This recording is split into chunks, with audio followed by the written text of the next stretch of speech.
Bismillahirrahmanirrahim. Alhamdulillahirabbil alamin wa bihi nasta'inu ala umuri dunya waddin.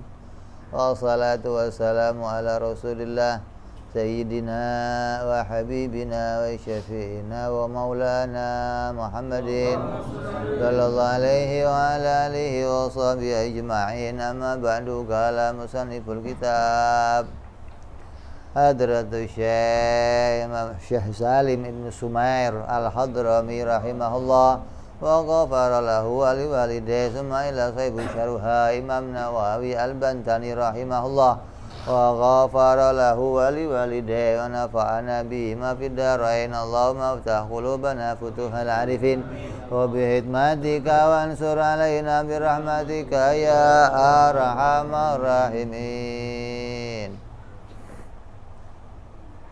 Ila anqal, sampai pada pembahasan rukun yang kedua dari rukun Islam, yaitu qimus shalah, yaitu mendirikan shalah, iqamus shalah wa hiya afdalul ibadati badaniyah adh-dhahirah. Maka salat adalah ibadah yang terbaik di antara semua ibadah-ibadah dohir. Ibadah dohir lainnya apa contohnya? Zakat, haji, puasa, ini ibadah dohir semuanya. Bangun, mengerjakan sesuatu yang tampak. Jadi semua ibadah yang nampak, itu yang terbaik dari ibadah tersebut adalah sholat.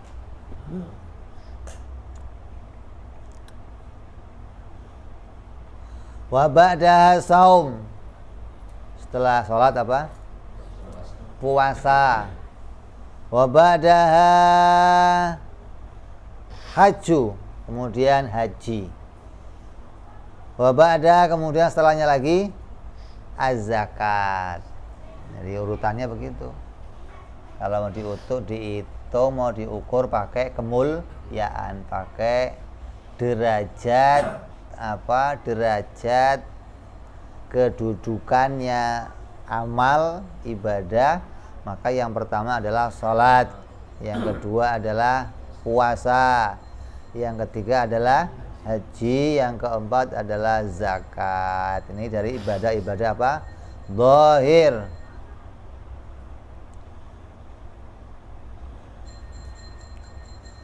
Fa farduha afdalul faraid, maka sholat fardu adalah seutama-utamanya ibadah-ibadah fardu yang lainnya. Wa nafluha afdalu nawafil, maka sholatnya pun sunnahnya pun sebaik-baiknya ibadah sunnah. Kalau sholat fardu, maka dari fardu-fardu yang lainnya ini yang paling baik kefarduannya. Kalau sholat itu sunnah, dari sunnah-sunnah yang lain ini yang terbaik untuk dikerjakan. Kalau kamu kan milih sunnah itu pokoknya yang penting ngerjain sunnah, mau itu nilainya sedikit mau nilainya banyak. Ini kalau kamu mau milih, ini diantara ibadah sunnah yang terbaik apa? Ya sholat sunnah. Ada namanya sholat sholat mutlak. Sholat mutlak itu bisa kamu kerjakan, nggak usah pakai waktu, kapan saja, asal usolli Allahu Akbar jadi udah. Ini lebih baik dari semua ibadah-ibadah sunnah yang lainnya.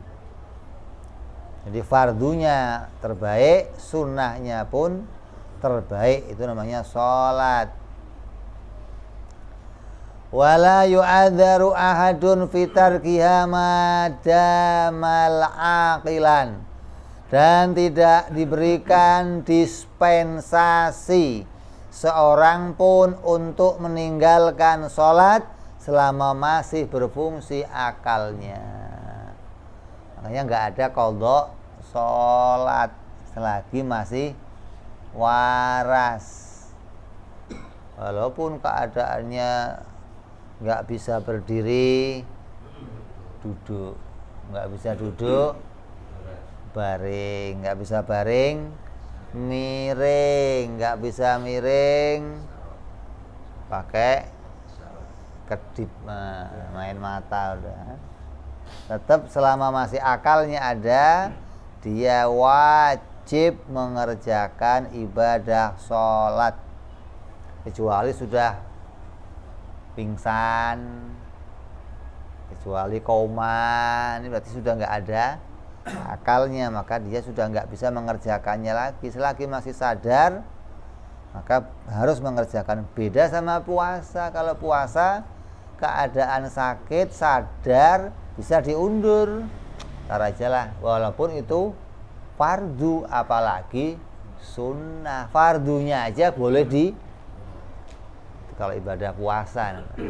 Beda sama sholat. Kalau sholat nggak bisa, walaupun keadaannya sakit, ketika masih ada akalnya, maka ada cara untuk mengerjakannya.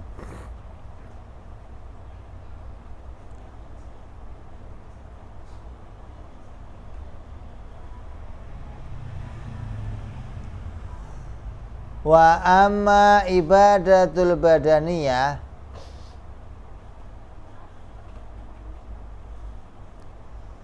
al-qalbiyah kal iman wal ma'rifah wa tafakkur wa tawakkal wal sabr wal raja wal ridha bil qada wal qadar wa mahabbatillahi ta'ala wa taubah wa tatahhur minar radha'il katam'i wa nahwi dzalik. Adapun ibadah-ibadah fisik batiniyah, ini ibadah-ibadah yang kita kerjakan dengan ibadah hati, seperti apa contohnya? Iman kepada Allah, ibadah yang rupanya keyakinan adanya dikerjakan oleh, seperti at-tafakkur, seperti ma'rifat, mengenal Allah, juga tersimpan dalam hati. Berpikir, nazar, mengamati tentang segala kejadian, juga perbuatan hati. Artinya nggak sampai keringetan, maksudnya lo duduk nazar apa bintang, nazar matahari, keringetan. Kenapa? Capek saya mikir kok capek, lo kira olahraga lo. Mikir pusing, bukan capek begitu. Kalau olahraga capek. Ini ibadah-ibadah bentuknya ibadah apa? Batiniyah. Tawakal, sabar pada ujian-ujian Allah, sabar pada perintah-perintah Allah, ridho kepada qada wal qadar, cinta kepada Allah, melakukan taubat dari semua dosa kecil maupun besar, mensucikan diri dari perkara sifat-sifat yang hina seperti toma, seperti kibir, seperti hasud dan yang lain-lainnya, kita bersihkan. Itu bentuk ibadah batiniyah. Wahia afdalu minal ibadatil badaniyah al-dhahirah hatta minas sholat.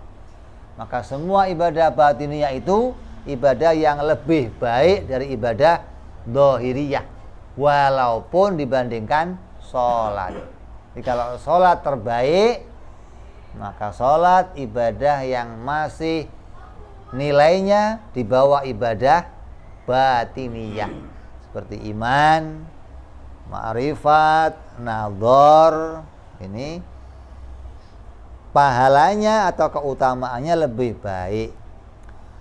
Faqad waroda, maka benar-benar telah disabdakan oleh Nabi kita Muhammad sallallahu alaihi wasallam, tafakkaru sa'atin afdalu min ibadati sittina sanah.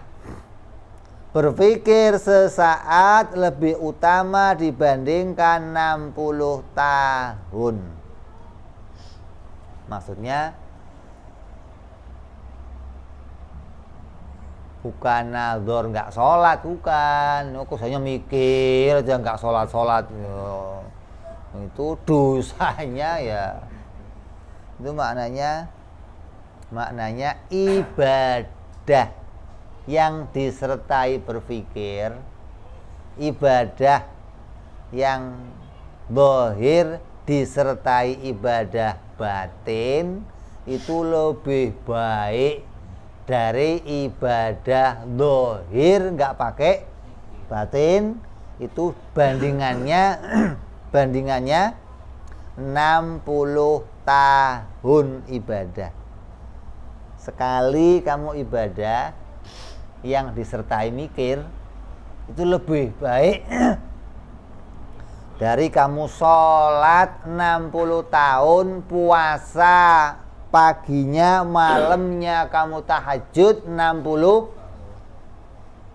Itu tidak bisa mengalahkan kamu ibadah yang disertai mikir. Maknanya ibadah kamu disertai kenal dalil, hati kamu dipenuhi dengan kemantapan, hati kamu dipenuhi dengan kebersihan jiwa, bersih dari sifat-sifat yang jelek. Maka orang yang begitu ibadah ya lebih baik dari ibadahnya orang yang nggak punya ibadah batin, nggak pernah nazar, nggak pernah membersihkan segala penyakit hati, nggak pernah berusaha membersihkan jiwanya. Ibadah, dia sholat, dia puasa, dia zakat, maka nilainya jauh. Jadi jangan dibawa, ini mah yang penting mikir aja, kita udah mikir nggak sholat, yo sama aja, bohong itu mah. Wa afdalul jami'i al-iman. Dan dari semua ibadah batin yang terbaik apa? Iman. Ini terbaik. Artinya menjaga bagaimana hatinya tetap berada dalam keadaan iman kepada Allah Subhanahu wa taala, iman kepada malaikat, iman kepada khobar-khobarnya Nabi Muhammad sallallahu alaihi wasallam. Itu kecilin dong nomor 4 dong. Nomor 3. Nah. Faedah, ada tambahan. Qala jumhur ulama anna tafakkura alal khamsati aujah. Tafakkur itu ada 5 wajah. Ya kan kita bicarakan tafakkur sa'ah itu lebih baik dari ibadah 70 tahun. Ada yang mengatakan 60 tahun. Lah tafakur itu kayak apa modelnya? Ada 5 macam tafakur. Artinya 5 macam tafakur ini mendatangkan nilai ibadah yang istimewa. Apa contohnya? Yang pertama tafakur fi ayatillahi wa yalzamuhu tawajjuh ilaihi wal yakin. Yang pertama tafakur tentang tanda-tanda keagungan Allah. Maka dengan tafakur ini kita akan menjadi orang-orang yang niscaya akan menjadi orang yang taat kepada Allah, menjadi orang yang tambah yakin kepada keberadaan Allah, menjadi orang yang yakin kepada ketentuan-ketentuan Allah, menjadi tunduk kepada Allah, pada aturannya Allah ketika kita tafakur pada tanda-tanda keagungan Allah. Artinya tanda besar yang diciptakan Allah yang bisa kita saksikan. Apa? Menyaksikan peredaran siang dan malam. Ini pergantian. Menyaksikan gerhana rembulan, gerhana matahari. Ini bukan sembarangan. Sekarang nggak ada yang bikin itu jadi tafakur. Jadinya apa? Tontonan, bukan tafakur lagi. Ketika gerhana bulan, orang berbondong-bondong beli apa? kacamata hitam, teleskop untuk apa? Nonton keindahan bulan. Bulan purnama ditonton. Padahal itu semua bukan untuk tontonan. Itu semua untuk tafakur kepada Allah Subhanahu wa taala. Seperti halnya pula orang melihat kejadian yang menakjubkan. Maka segala perkara-perkara yang menakjubkan, ketika kita saksikan perkara itu, maka perkara itu punya faedah mengantarkan kita bertambah yakin kepada kekuasaan Allah. Betul-betul Allah Maha Kuasa menjadikan segala peredaran ini, pergantian. Allah mengadakan kemunculan sesuatu, Allah meniadakan sesuatu. Ini bentuk suatu anugerah. Apabila kita bisa tafakur, itu mendatangkan tambahnya keyakinan kita, maka tambah keyakinan itu gitu loh, lebih baik dari ibadah yang enggak nambah keyakinannya. Begitu loh maksudnya. Jadi kamu ketika bisa bertambah keyakinan kamu, itu lebih baik dari kamu sholat bertahun-tahun, 60 tahun tapi enggak nambah-nambah kemantapannya kepada Allah, dibandingkan dengan kamu satu saat berpikir tambah mantap kamu kepada Allah, mikir lagi tambah mantapnya kepada Allah. Maka ini lebih baik ibadah yang mendatangkan kemantapan kepada Allah Subhanahu wa taala. Dia nggak ngerti di mobil banyak semutnya itu, bilangin.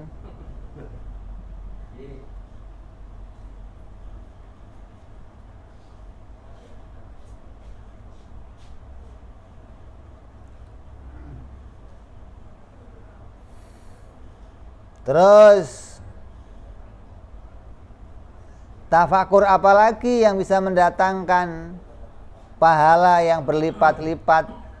Di antaranya aufi ni'matillah, tafakur kepada kenikmatan-kenikmatannya Allah Subhanahu wa taala.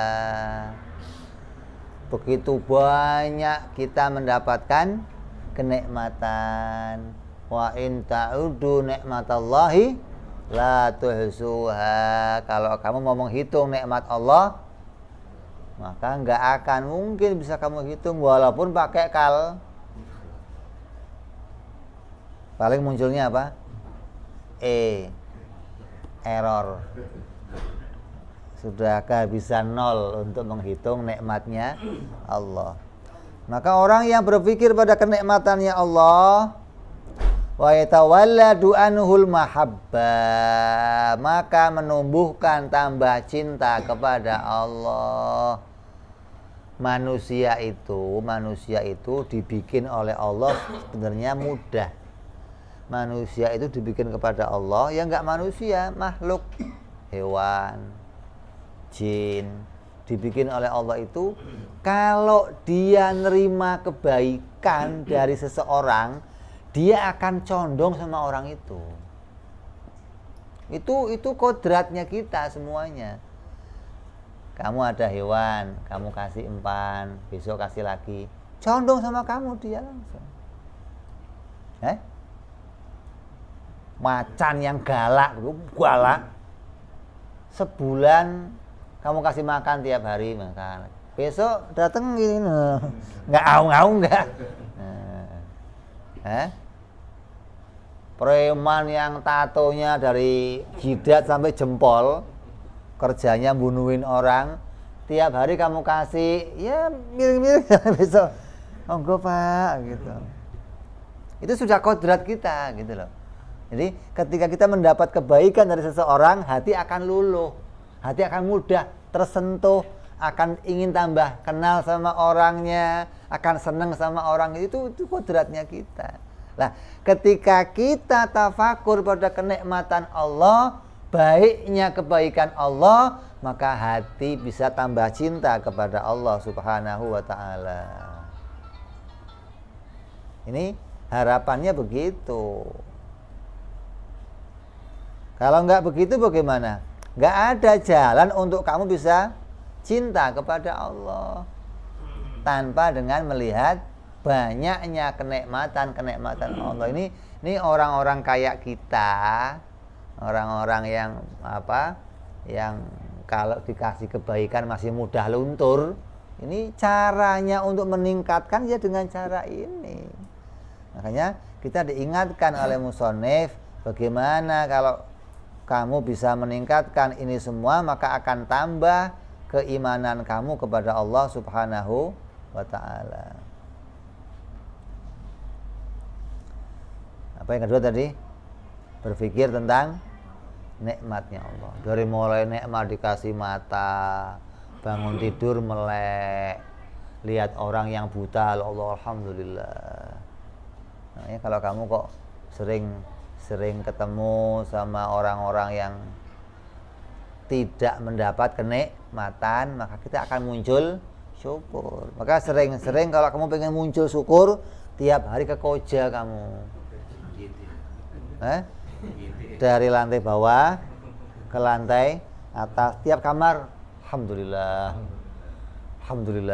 Saya lihat orang masih bertandang, dijahit sini, dijahit sininya, ada yang ya Allah. Munculnya apa? Alhamdulillah, baiknya Engkau kepadaku ya Allah. Padahal saya ibadahnya kurang, amalnya kurang, taatnya kurang, tapi nikmatnya enggak putus. Kurang baik apa Allah sama kita? Maka dengan tafakur yang seperti itu, cinta kita kepada Allah. Lah kalau kamu tafakur pada yang enggak diberikan Allah sama kamu, kurang ini, kurang itu, ya isinya benci, menjauh dari Allah, mendekat orang-orang yang bisa ngasih sama kamu. Kenapa yang dipikirin? Si Anu punya motor, saya enggak dikasih. Si Anu punya mobil, saya enggak dikasih. Si Anu punya rumah. Itu celaka, orang yang berpikir begitu celaka. Mikirnya itu yang kamu kamu dikasih, orang lain enggak dikasih, itu yang kamu pikirkan. Maka kamu akan melihat betapa baiknya Allah pada diri kita. Ini pikir tentang kenikmatan. Au fi fa'dillah, atau berpikir tentang janjinya Allah Subhanahu wa ta'ala. Wa yatawalladu anhu ar-raghba, berpikir tentang janji-janjinya Allah, maka akan mendatangkan rasa demen, rasa gandrung, rasa suka untuk selalu mengerjakan ketaatan kepada Allah. Allah janji siapa yang melakukan satu kebaikan akan ditambah oleh Allah diganti 10 kebaikan. Siapa yang sholawat 1 kali, Allah sholawat kepada dia 10 kali. Yang melakukan amal ibadah 1 dzarrah sekecil apapun, Allah lipat gandakan sampai 70 kali lipat. 70 dilipat gandakan sampai 700. 700 ditambah lagi sampai yang Allah, hanya Allah yang tahu berapa pahalanya. Terus ini berpikir pada janji-janji Allah akan memberikan pahala yang banyak, membuat kita seneng ngelakuin ibadah. Asal punya duit sedikit, ini kalau saya sedekain Allah akan ganti begini, harus sedekain. Tapi kalau nggak pernah mikir janjinya Allah, ini kalau dicelengin sekian tahun, sudah panjang udah. Saya mendingan berhenti ngerokok aja lah. Nih kalau sehari saya nggak ngerokok, saya kumpulin sehari sekian, setahun sekian, 10 tahun, bisa lumayan. Ya nggak ada amalnya, nggak ada. Jadi rumah tuh. Jadi rumah. Buat asap aja udah. Jangan diganti budgetnya gitu. Tapi kalau kamu mikir sama janji-janjinya Allah, kebaikan atau anugerah yang akan Allah berikan kepada orang yang mau beramal, maka kamu nggak akan begitu. Sayang akan mencari sesuatu yang mendatangkan kebaikan kita kepada Allah. Ini maka orang yang tafakur tentang janji-janjinya Allah yang menyebabkan dia mau beramal lebih baik 70 tahun ibadahnya dibandingkan orang yang ibadah tapi nggak pernah tafakur kepada janjinya Allah, nggak pernah tambah keinginannya untuk ibadah. Dari mulai bayi sampai mati kerjanya apa? Sholat tok. Itu nggak nambah-nambah namanya. Zikir dari dulu subhanallah, alhamdulillah, Allahu Akbar, nggak pernah. Itu yang dicemoohnya begitu. Itu kan sudah baik. Tapi ada yang lebih baik gitu loh. Yang ibadahnya nambah. Yang ketaatannya nambah. Apa dasar nambahnya? Tafakur. Kalau nggak tafakur, gimana mau nambah? Nggak ada pemicunya gitu loh. Nggak ada pengantarnya. Maka ketika ada pengantar itu, maka pengantar itu yang mendapatkan nilai yang lebih baik. Diantarkan oleh ibadah yang namanya ibadah batiniyah, yang menghasilkan ibadah dzahiriyah yang lebih baik dari ibadah zahir yang enggak dipicu dengan ibadah batin. Aufi wa'id, atau berpikir tentang ancaman-ancamannya Allah, wa yatawalladu anhu rahbah, dan berpikir kepada ancaman-ancamannya Allah mendatangkan dirinya gentar, takut, maka dia akan meninggalkan semua yang dilarang oleh Allah. Takut kepada Allah, takut ancamannya, takut nerakanya, takut siksanya. Allah katakan siapa yang ngerjain zina akan diancam begini, siapa yang minum arak diancam begini, siapa yang riba diancam begini. Coba sampai-sampai ancaman untuk riba itu sama dengan seperti apa? 70 kali zina, sama dengan zina dengan ibunya di depan Ka'bah lagi. Coba, udah zina dengan ibunya, ini dosanya luar di depan Ka'bah.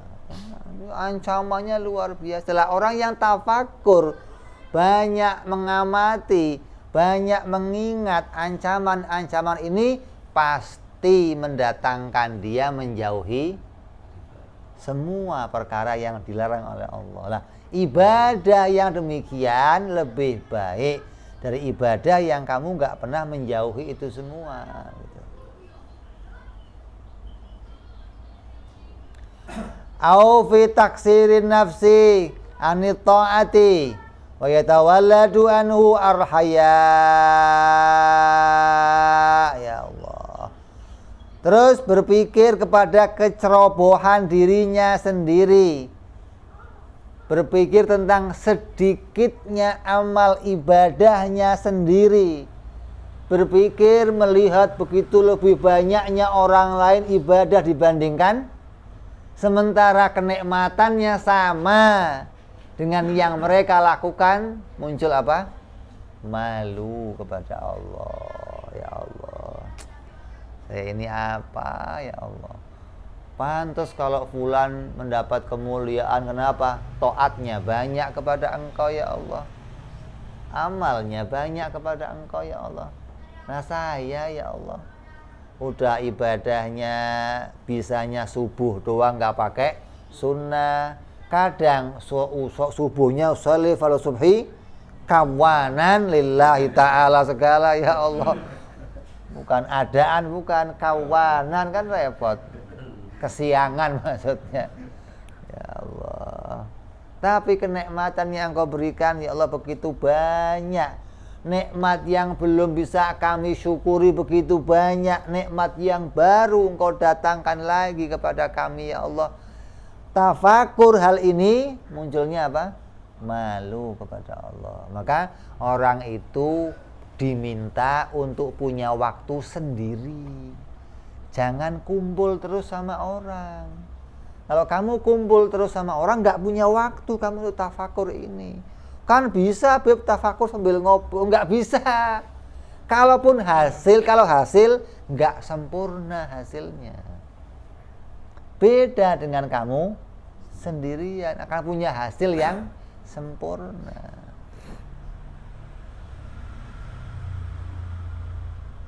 Ini faedahnya diantaranya nadzor. Ada 5 perkara. Nadzor kepada apa? Keagungannya Allah. Nadzor kepada kenikmatan Allah. Janjinya Allah. Ancamannya Allah. Kurangnya ibadah kita. Ini nadzor kepada ini akan menghasilkan sesuatu yang mulia kepada kita.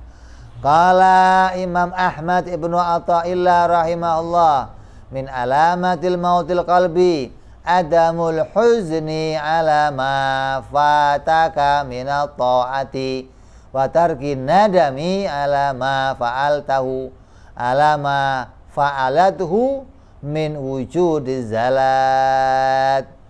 Imam Ahmad ibnu Athaillah berkata dalam kitab hikamnya, di antara tanda-tanda matinya hati adalah tidak merasa sedih atas perkara yang terpaut pada dirinya, yaitu berbagai ketaatan, dan meninggalkan penyesalan atas perkara yang telah dilakukan, yaitu terwujudnya berbagai kesalahan. Di antara tanda matinya hati, sudah mati kan berat. Khatamallahu ala qulubihim wa ala sam'ihim wa ala, ya Allah, mau bagaimana itu ya? Allah matikan hati kamu, Allah kunci hati kamu, telinga kamu dikunci. Apa tandanya? Di antaranya orang yang apa? Mati hati adalah orang yang gak pernah nyesel kehilangan waktu ngelakuin taat, dan gak pernah nyesel waktunya diisi maksiat. Tidak adanya penyesalan, tanda matinya hati. Kalau ibarat nafsu, nafsunya masih nafsu apa? Ammarah, belum naik kepada lawamah, apalagi ke atasnya lagi. Tidak ada penyesalan dalam dirinya, nggak ada. Ibaratnya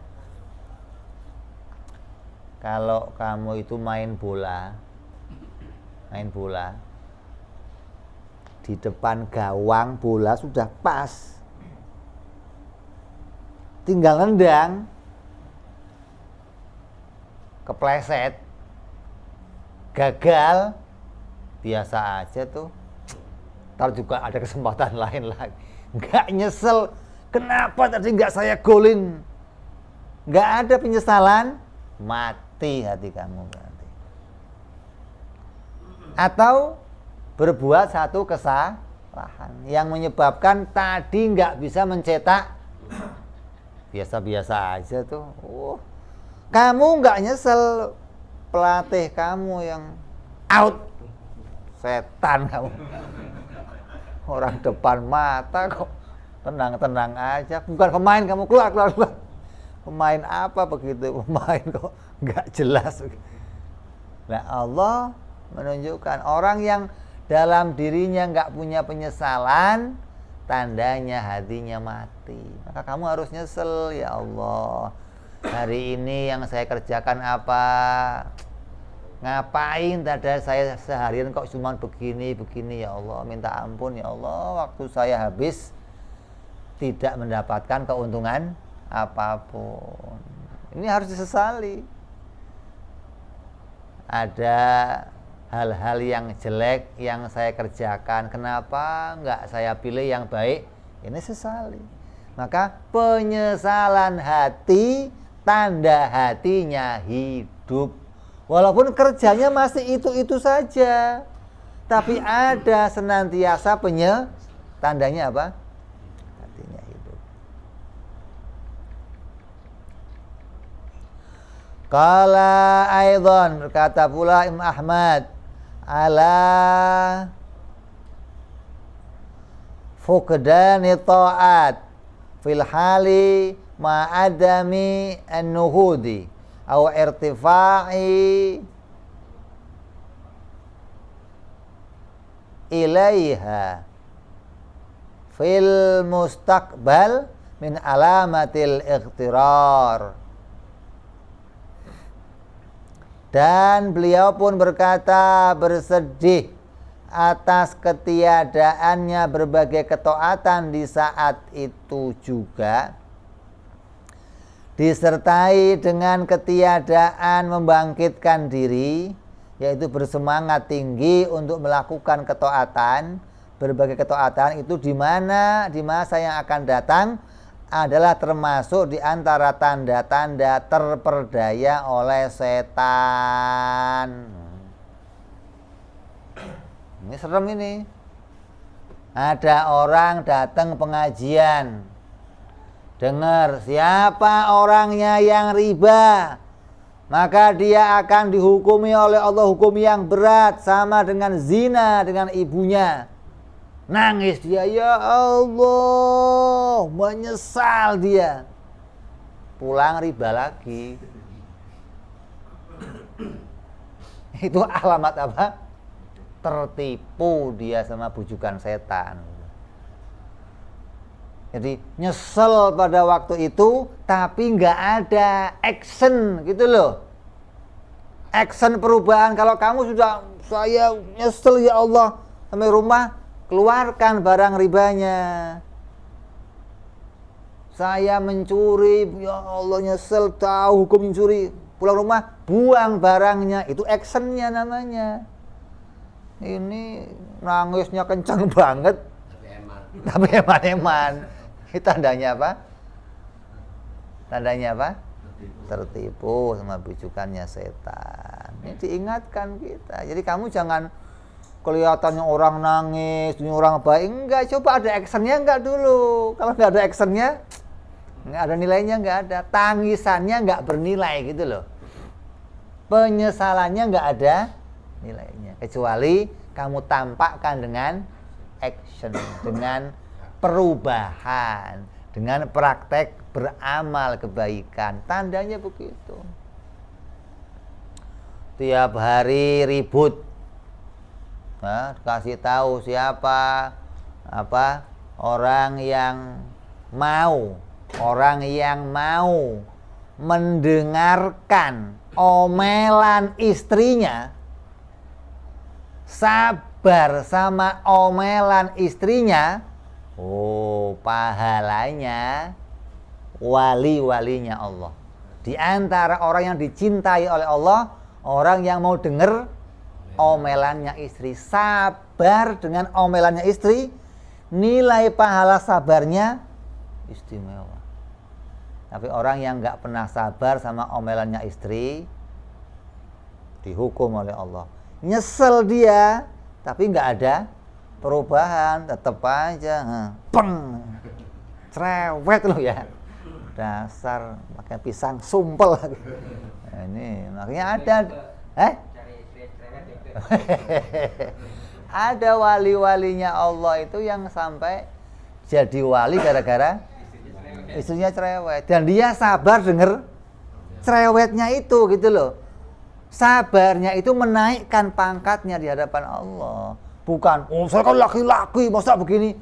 Apa itu? Nggak ada begitu, nggak ada. Memang laki-laki harus menang dulu, harus di atas pukul. Nggak ada begitu, nggak beres.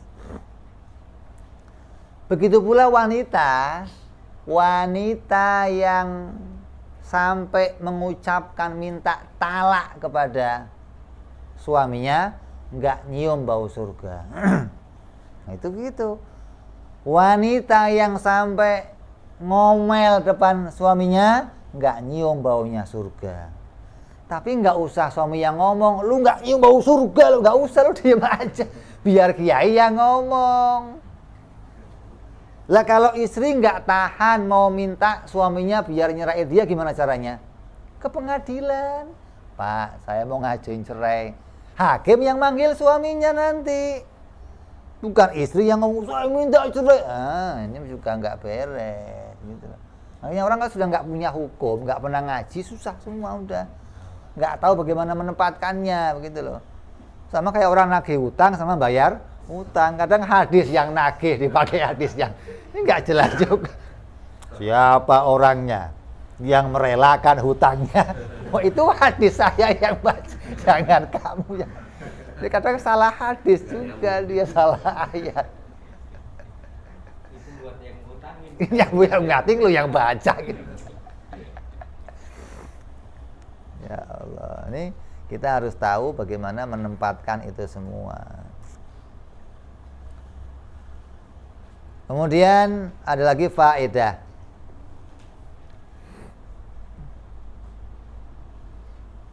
Qala ba'duhu mahabbatullahi ala asyratil ma'ani min jihatil abdi. Yang namanya mencintai Allah ada 10 makna dari sisi kepribadian seorang hamba. Ini ciri-ciri hamba yang mencintai Allah Subhanahu wa ta'ala. Yang pertama, ahaduha ayya'taqida anna Allah ta'ala mawjudun min kulli wajhin wa bi kulli sifatin min sifatihi. Yaitu orang yang senantiasa pada dirinya punya keyakinan bahwa Allah adalah zat yang terpuji pada setiap sisi dan di setiap sifat dari berbagai semua sifat-sifatnya. Zat Allah itu terpuji dan semua sifat-sifat Allah terpuji dari segala sisi. Bikin kejelekan terpuji, bikin kebaikan terpuji, bikin maksiat terpuji, bikin taat terpuji. Nggak terpujinya Allah nggak ada. Bukan terus, Allah kok bikin maksiat ya nggak terpuji, nggak, alhamdulillah. Tetap terpuji zatnya Allah Subhanahu wa ta'ala. Nggak berkurang sedikit pun dengan adanya dia berbuat menjadikan maksiat ataupun dia menjadikan ketaatan. Karena setiap yang dia kerjakan ada hikmah di balik itu semua. Jangan kamu kira kalau Allah bikin saya maksiat, Allah nggak terpuji. Nanti begitu dikasih tahu, kamu saya bikin maksiat, itu kamu mau saya selamatkan, kamu mau saya ampuni, mau saya masukin surga dari jalan ini baru, oh ya Allah, baru tahu ya Allah, dari kemarin ngaji makanya, main nggak ngerti. Dikira kalau dibikin maksiat mau, terus nggak muji Allah, oh dia nggak kenal Allah. Maka orang yang cinta kepada Allah diantaranya dirinya punya keyakinan bahwa Allah senantiasa terpuji, menjadikan apapun terpuji. Makanya kita dimulai alhamdulillah Rabbil alamin, apapun yang di alam ini muncul diciptakan Allah, Allah tetap hanya orang makrifat yang bisa tahu itu. Kalau kamu nggak pernah ngaji sifat-sifat Allah, bagaimana mau tahu terpujiannya Allah? Nah, ini jadi Mu'tazilah. Allah itu ya bikin yang baik, masa Allah yang jelek, maka dia akan ikut jadinya jelek. Bagaimana? Berarti berkurang pujian kepada Allah. Nggak ada kemuliaan kalau begitu. Sama kayak kita kalau baik dipuji, kalau nggak baik dicaci, itu bukan kemuliaannya begitu. Jadi harus kita mengenal sifat-sifat Allah. Maka dikatakan tak kenal maka gimana bisa cinta kepada Allah tapi nggak kenal sifat-sifat Allah. Yang kedua, apa itu? Ayat takida anna muhsinun ila ibadihi mun'imun mutafadzilun alaihim. Seorang hamba harus meyakini bahwa Allah adalah zat pemberi kebaikan kepada setiap hamba-hambanya, pemberi karunia dan pemberi keutamaan kepada mereka. Ini alamatnya orang yang cinta kepada Allah.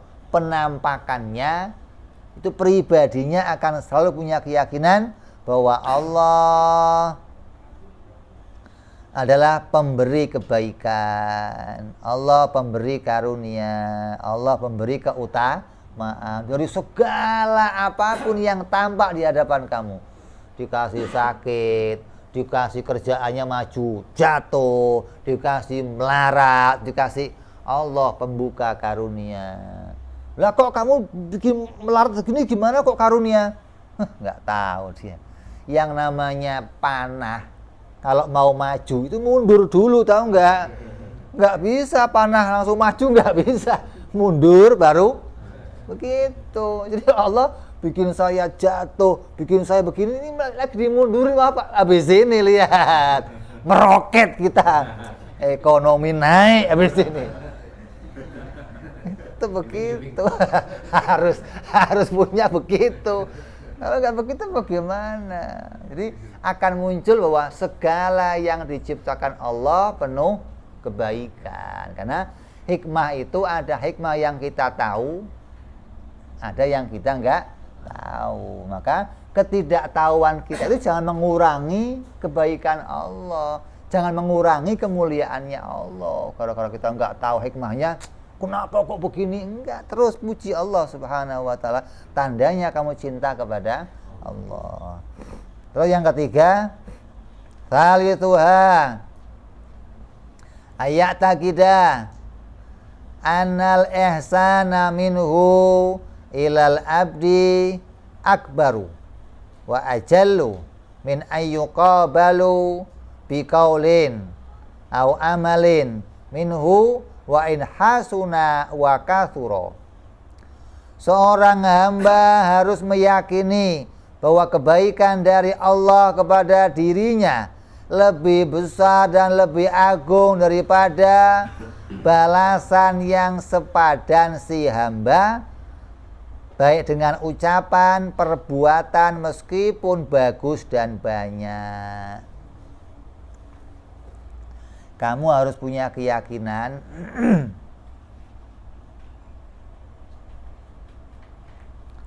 kebaikan Allah itu lebih baik dari amal apapun yang kamu kerjakan sebanyak apapun.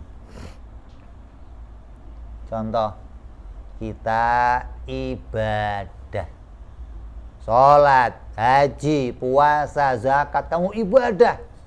Yang ibadah itu, amal itu jadi amalnya siapa? Kita. Yang haji kamu, amalnya amal siapa? Ya amal kamu, masa amalnya Allah? Oh ini bukan saya yang haji, Allah yang haji, haji Allah gitu. Ya enggak, kamu yang haji, kamu yang puasa, kamu yang zakat, kamu yang sholat, kamu yang ngerjain amal, jadi amal siapa? Amal hamba.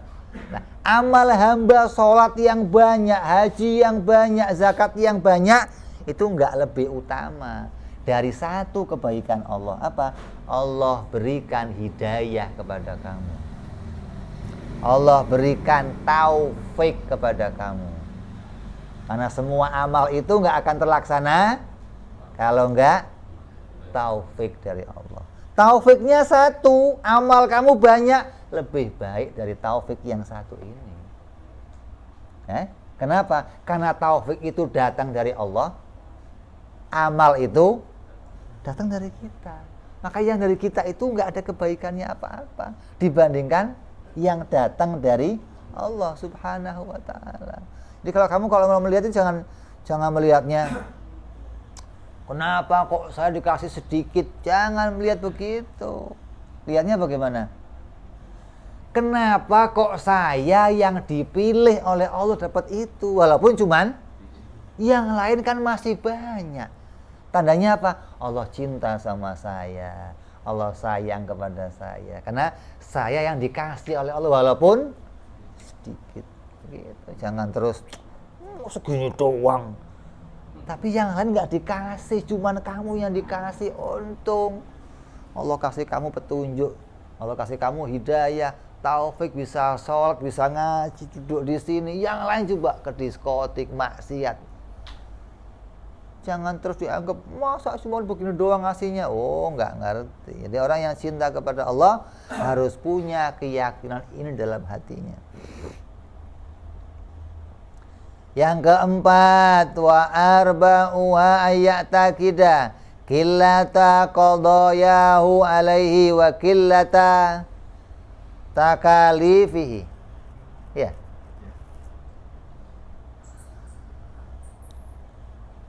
Yang keempat, seorang hamba harus meyakini perihal sedikitnya berbagai ketentuan hukum Allah atas dirinya dan sedikitnya pembebanan kewajiban darinya.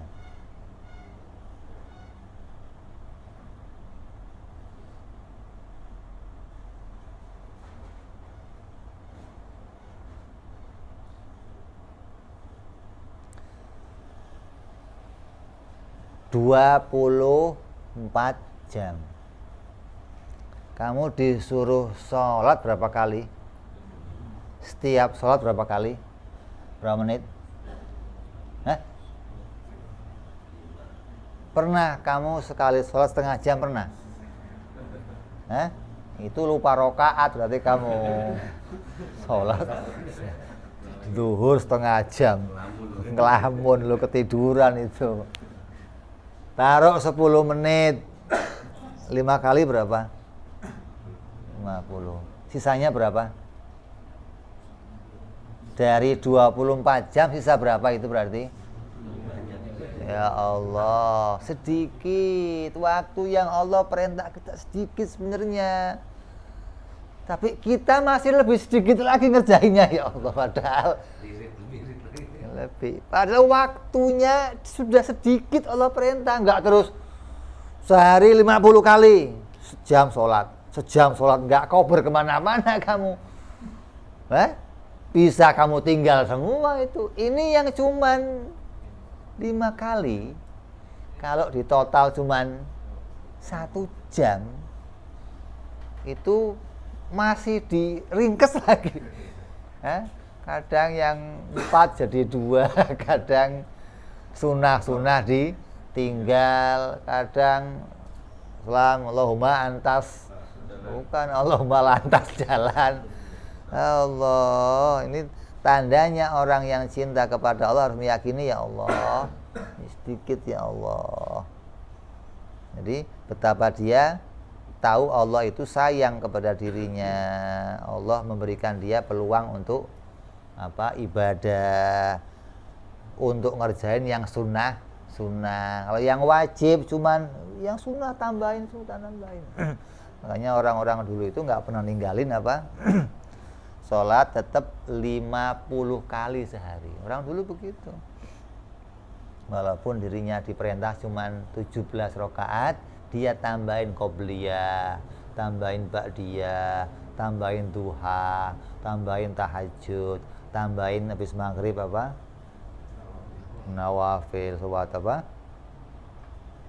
rakaat. Penambahan itu ketika ditotal semuanya jadinya 50. Kalau bisa jadi wirid kamu istimewa.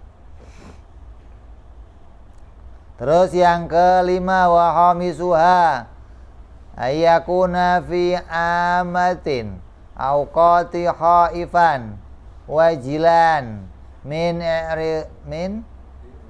i'radi ta'ala anhu wa salaba ma akramahu bihi min ma'rifatin wa tawjidi wa ghairihima wa tauhidi wa ghairihima.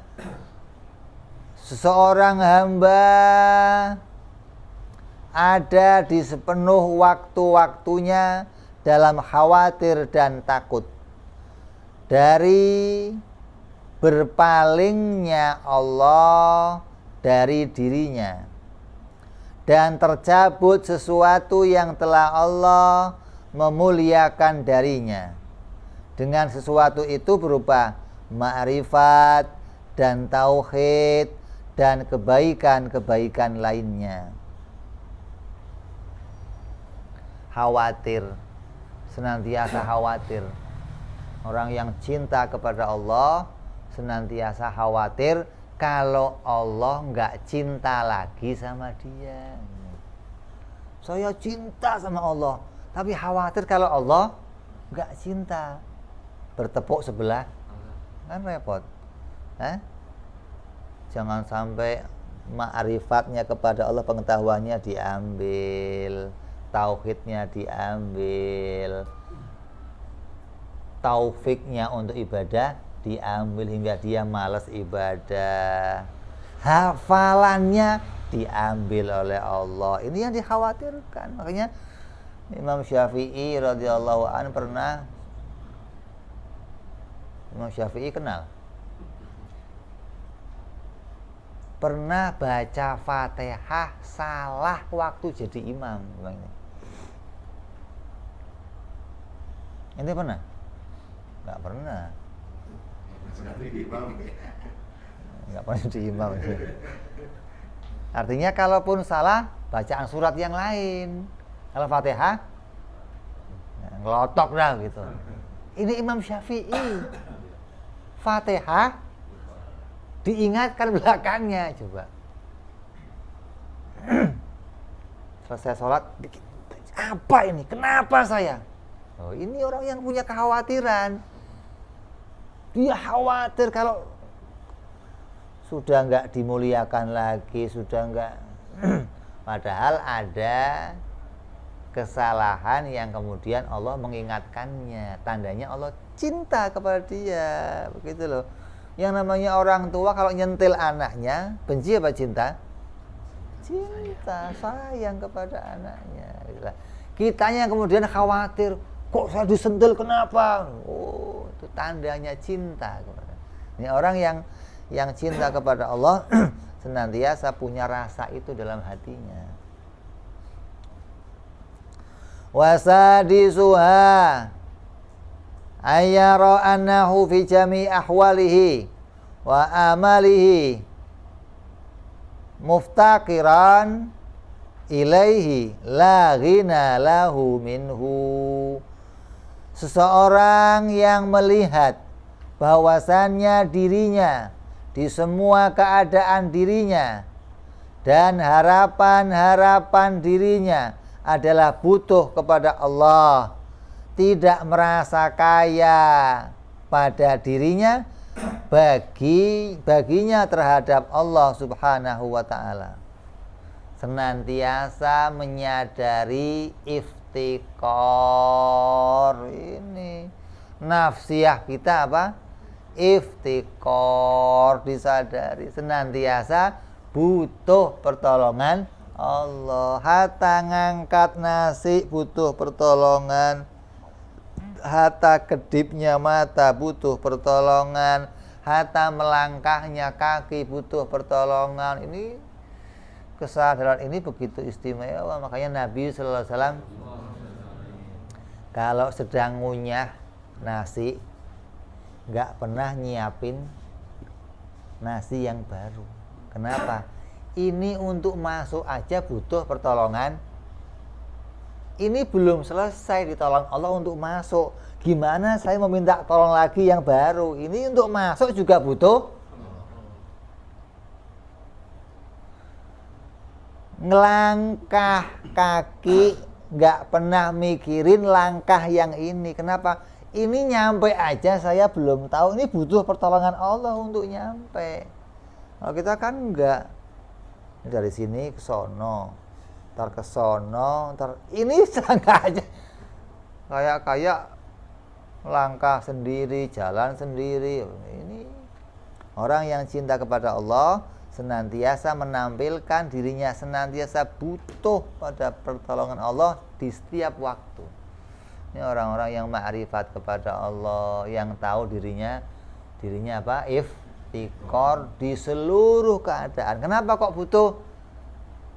La ta'thira li syai'in minal kainati bi quwwatihi wa bi tab'ihi. Enggak ada athar, enggak ada hudusul alam bi asrihi. Ini disadari senantiasa kita akan butuh pertolongan Allah. Terus sabi'uha ayyudima zikrahu bi ahsani ma yaqdiru alaihi minhu. Seorang hamba harus senantiasa untuk mengingat Allah dengan sesuatu yang terbaik yang Allah sudah menakdirkan kepadanya akan hal itu. Senantiasa menganggap bahwa pemberian Allah ini yang terbaik. Walaupun di hadapan orang, kamu kok dapat ini doang, ini terbaik. Kenapa? Ini yang dipilihkan Allah.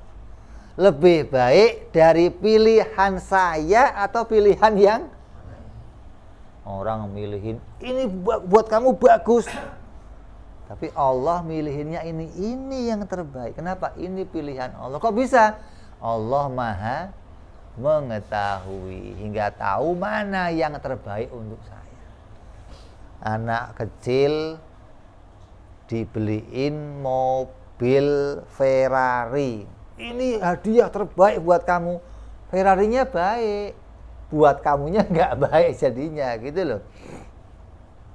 Tapi begitu dikasih dia Quran, dikasih dia turutan, dikasih, kok begitu? Ini pilihan terbaik untuk kamu, hadiah terbaik untuk kamu. Kenapa? Karena dengan pemberian itu akan sesuai dengan amal yang bisa kamu kerjakan. Lah anak kecil dikasih mobil Ferrari bisa ngapain? Paling pegang-pegang doang, bagus pak mobilnya pak, gitu, nggak bisa ngapa-ngapain. Jadi jangan pernah melihat kebaikan Allah itu kita anggap masih baik pilihan ini banyak. Orang ngatur Allah, kenapa kok ini, kenapa kok begini, kenapa begini, kenapa nggak begitu aja ya Allah, kenapa nggak begini aja ya Allah. Dianggap pilihan Allah nggak lebih baik dari pilihan dirinya.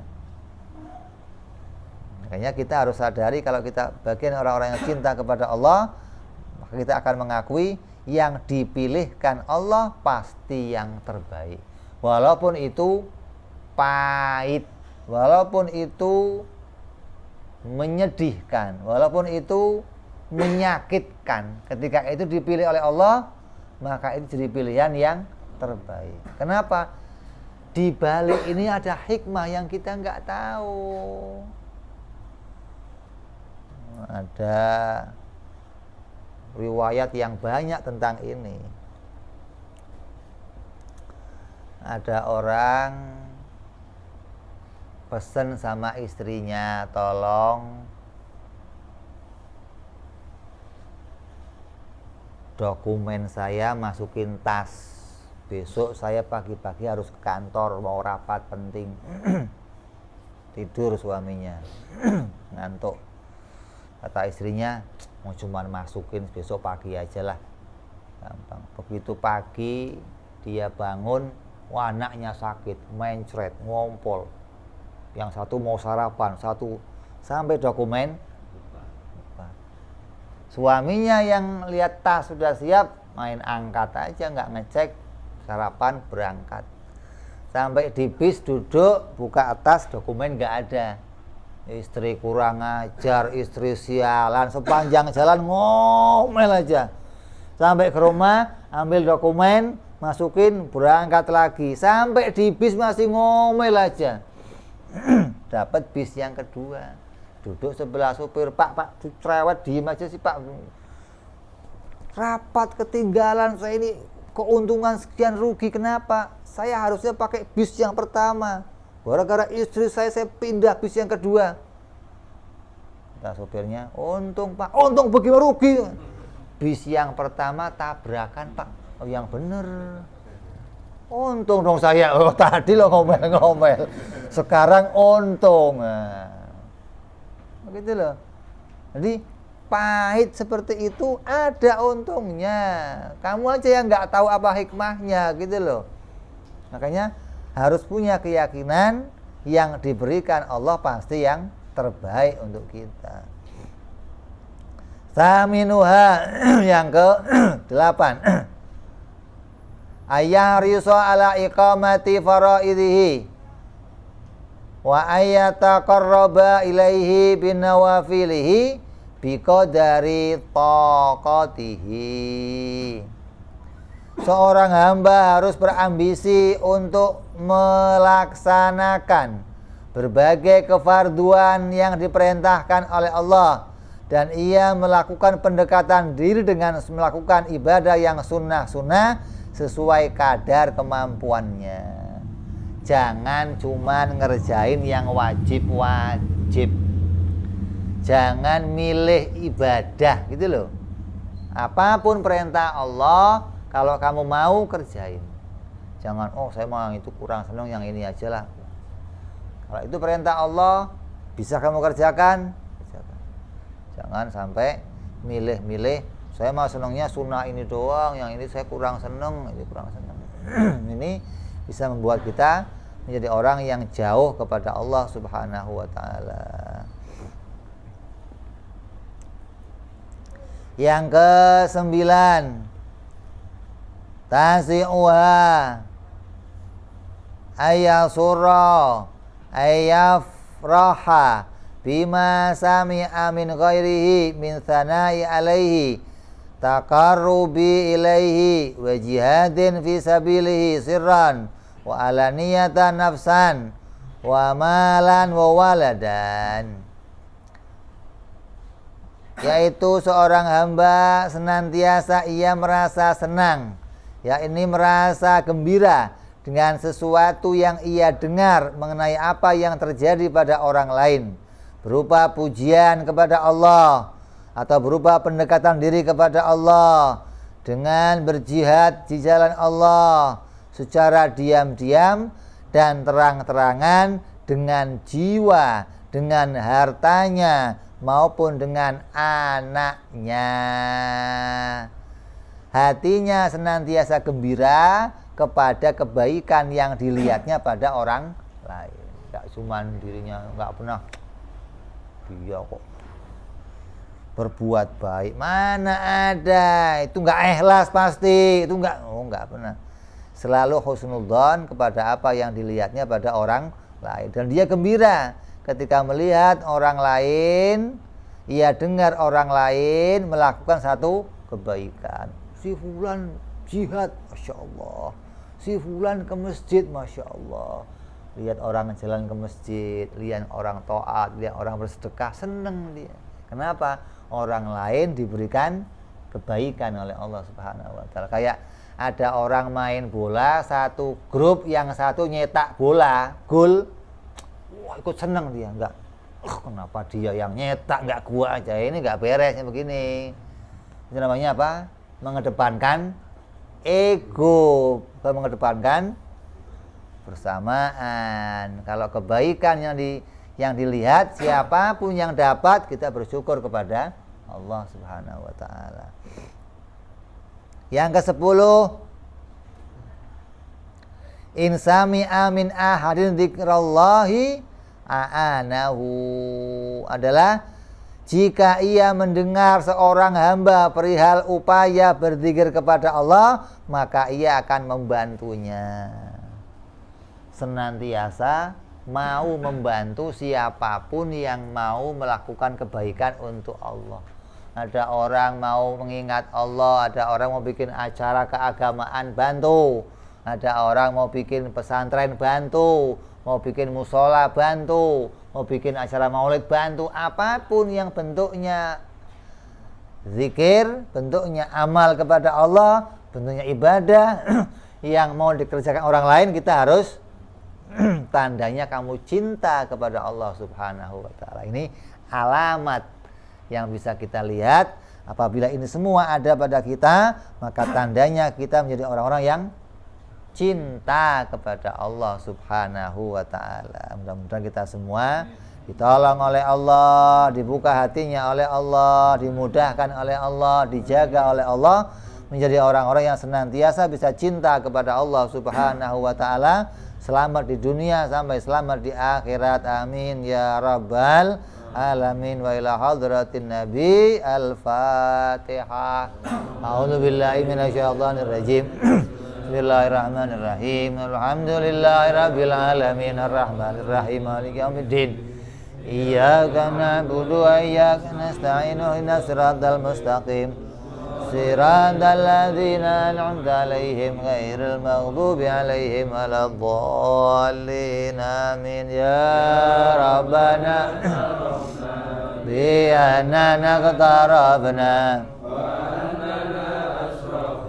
على لظى أشرفنا فتب علينا توبة واغسل كل حوبة واستر لنا عوراتي وآمن روعتي واغفر لوالدينا ربي ومولودينا والآل والإخوان وكل ذي محبة والمسلمين أجمعين ربي فضلا وجودا منا لا باكتساب نعظى بكل سلي صلى وآله وصحبه دادا طاسي صحبي الحمد لله في البدء والثناء سبحان ربك رب العزة عما يصفون سلام على المرسلين والحمد لله رب العالمين. Assalamualaikum warahmatullahi wabarakatuh.